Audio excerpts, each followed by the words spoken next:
मंडळ या शैक्षणिक संस्थेची पंचवार्षिक निवडणूक कार्यक्रम जाहीर झाला होता। त्यापैकी एकूण उमेदवार निवडणूक रिंगणामध्ये 30 जण आहेत। आज चिन्ह वाटप होतं, काय चिन्ह मिळालं तुम्हाला, काय सांगा? आम्हाला चिन्ह कब्बशी मिळालेले आहे, पण दुर्दैव आहे की विद्या विकास मंदिर राजुरी ही शाळा ज्यांच्या मार्फत चालते ते जनता विकास मंडळ राजुरी हे 1954 साली स्थापन झालेलं आहे।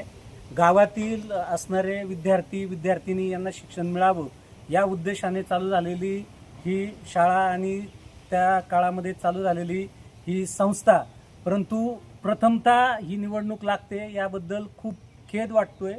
परंतु असं वाटत होतं की ही निवडणूक प्रथेप्रमाणे नेहमी पारंपरिक पद्धतीने गावातील जी गावगाडा चालवणारी प्रमुख व्यक्ती येते येतील आणि बिनविरोध करतील म्हणून आमच्यासारख्यांनी फॉर्म भरलेले होते।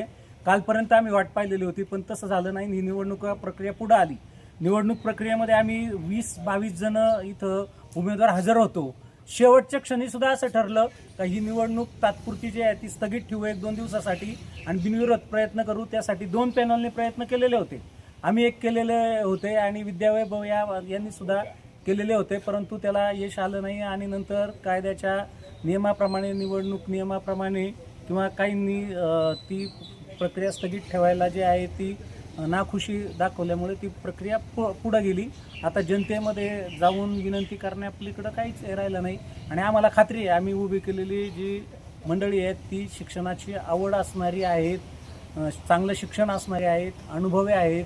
लोक आमच्या पॅनलला जे आहे ते नक्कीच बहुमताने विजयी करतील ही खात्री घेऊनच आम्ही उभे राहत आहोत। तुम्ही 11 उमेदवार निवडणूक रिंगणात आहे, तुमच्या पॅनलचं नाव काय ठरवलेलं आहे? काय जनता विकास मंडळ पॅनल राजुरी उंच खडक ठरवलेला आहे।